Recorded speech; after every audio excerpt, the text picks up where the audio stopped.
Welcome to another Taylor Newsbreak. I'm Carl Zymak. Back for a return visit is Chelsea Nunnally of the Taylor Recreation Department, Queen Bee of the city's annual Hallow-Palooza, which is returning this month after a year's hiatus due to last year's worldwide health pandemic. Chelsea, welcome back to the show. Thank you for having me. Let's start with, let's take you all the way back to 2016. I'm going to challenge you a little bit. Okay. When this just exploded with thousands of families at Heritage Park. Beautiful day, beautiful evening. I remember Guido and I got up and climbed up on the roof of the library to shoot the crowd and things. It was just beautiful. How did you come up with that idea? Initially, when I started, that was my very first event. We were challenged to kind of combine a lot of city events that were taking place, but they were all taking place separate. So the conservatory was hosting something. City Hall had hosted some type of trunk or treat before.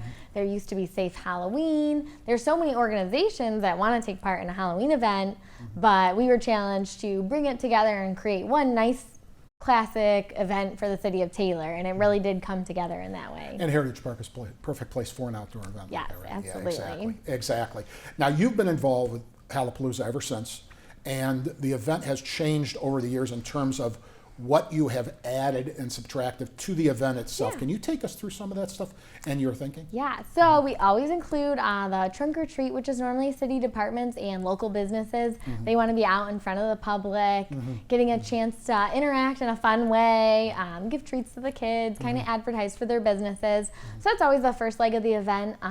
2 years ago, the library decided to come in as well. So now we go through the library as a part of the trail. The Taylor Historical Society is always featured in one of the first buildings as you go through the lake area. And then we always circle over to the petting farm. Boo Barn is like a classic City of Taylor staple event. And you kind of get like a piece of that while you're there. And then we also head to the conservatory. Some years we have the classic car show, some we do not. I don't believe they'll be here this year, but we'll still be heading over to the conservatory and get some fun treats there. And then it circles back to our shared and open air pavilion. Every year we kind of have different activities in there. This year there will be our pumpkin carver who professionally carves some pretty cool pumpkins. We always feature a movie. This year it will be Hocus Pocus. Okay. Which is really trending as like a throwback movie that has circled back around, and Wayne County Community College is our sponsor for that. And then we'll have our kids DJ in there and some other fun activities, donuts for sale, things like that. Well, it sounds like another great evening.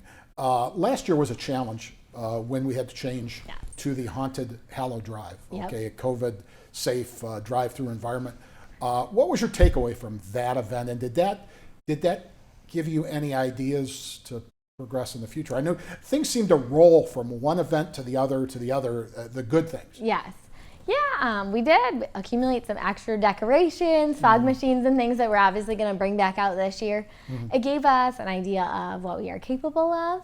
There are challenges with a drive-through event. Obviously, the weather last year, we had tornado sirens going off shortly before. I thought that was all part of the haunted Hallow Felt Drive. like it. It felt like it. The tents, 5 or 6 of them blew down. We basically had to hurry up and reset up the event. So there are some challenges with drive-through events when your windows have to be down. Right. It was great to see such a fun turnout. However, I think we're just really excited to be able to see the kids in their costumes again. That's a classic part of Halloween, seeing the families dressed up. So I think the takeaway is that we're ready to bring back our tradition. Well, that was going to be my next question, which is, it's excited to be back to normal. Yes. Yeah, and I'm sure obviously we welcome those to wear masks if they're more comfortable, or obviously whatever their comfort level is. But we are definitely excited to see people in person, smiling faces with their costumes on again. I always wanted to ask, when it came to last year's Blizzard of Oz, okay, and that had Christmas stroll through Heritage Park, there were certain parallels, okay, with Hallow-Palooza, okay. Did certain things transfer from one to the other? Yes, I think something that I always like about events or what we try to do with our events is create like a flow of traffic. Okay. A lot of times when you attend events, there's multiple things happening and you try to hit them all. I like to make sure that everyone gets to kind of see or have a similar experience. And obviously Cone Lake is like a staple of our city. So we like to be able to show that off in the different seasons. It's beautiful when it's snowing, it's beautiful when the leaves are falling. So it's always nice to incorporate that as well. Without a doubt.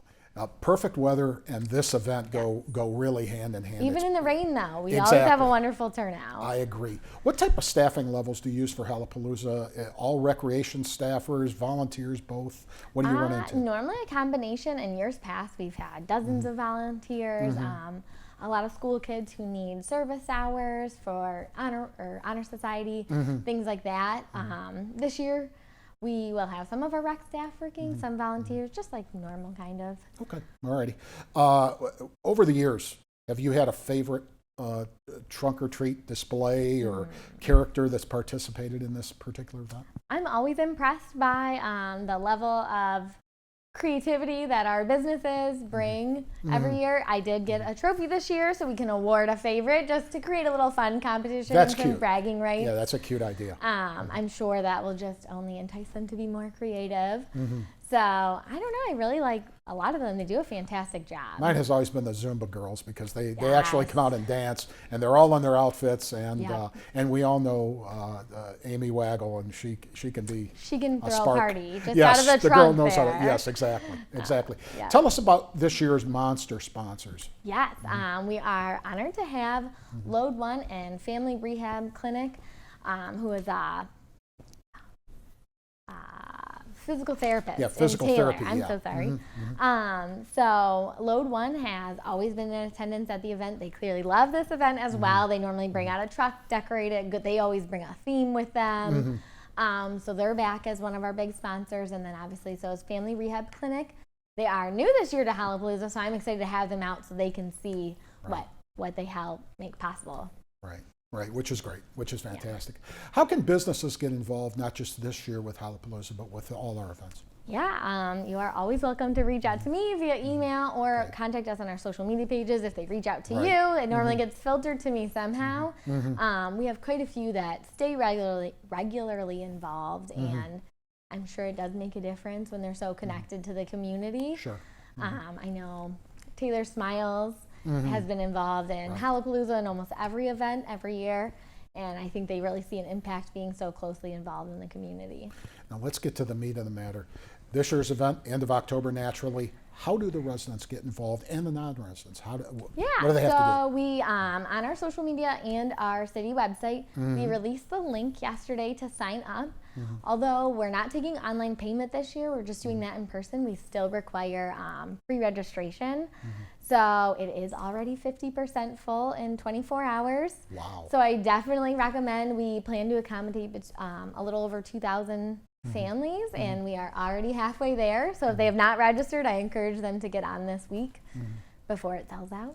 And I noticed that when you register, you can kind of pick a time slot and that kind of thing. Yeah, we haven't always done time slots. I think it will help release. It won't be exactly, right at 4 o'clock, but it'll help us release a little easier, so that way instead you're not waiting until 7 p.m. You can arrive at 6 and know your time. Right, will which be is ready for which is a lot more comfortable Yes. than waiting Standing there, in line for especially hours. with the ages that we get. And specifically that, as a reminder, this event is made for what type of age group?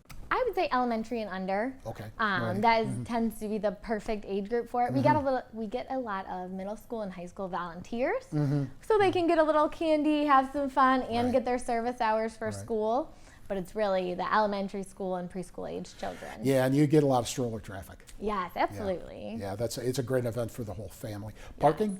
Heritage Park. Okay. All right. We've never hit a point where you have to park outside of Heritage Park. I would say use the North Line entrance and use our parking lots. We try not to park on the grass for this event. Right. But and the time slot should help ease a bit of that as well. That is an excellent reminder. Please, if you're attending this event, do not park on the grass. It's not a good time of year for that. So, and it really wrecks the park.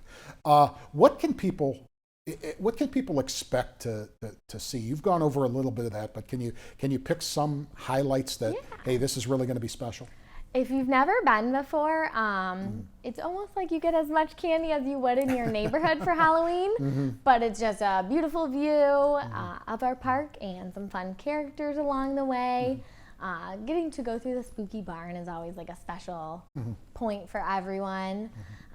So I think it's a lot of fun. I think everyone's always wowed by, like, it's not just 5 or 10 stops. It normally ranges upward of 60. Some years we've hit even more, so we'll see how many we can pull together this year for the kids. Any special restrictions here? I know recently we've had all kind of restrictions. It seems like society's been over-restricted. Not as of now, because it is an outdoor event. Obviously, we want families to feel comfortable. If you're more comfortable with costumes with masks, we encourage you to do so, and to respect other people's space. But because it's an outdoor event as of now, and our state guidelines are allowing outdoor events, we don't currently have any stipulations. Let's remind people, after you stroll through the whole thing, you get your candy and everything, you head for the Sheridan Center.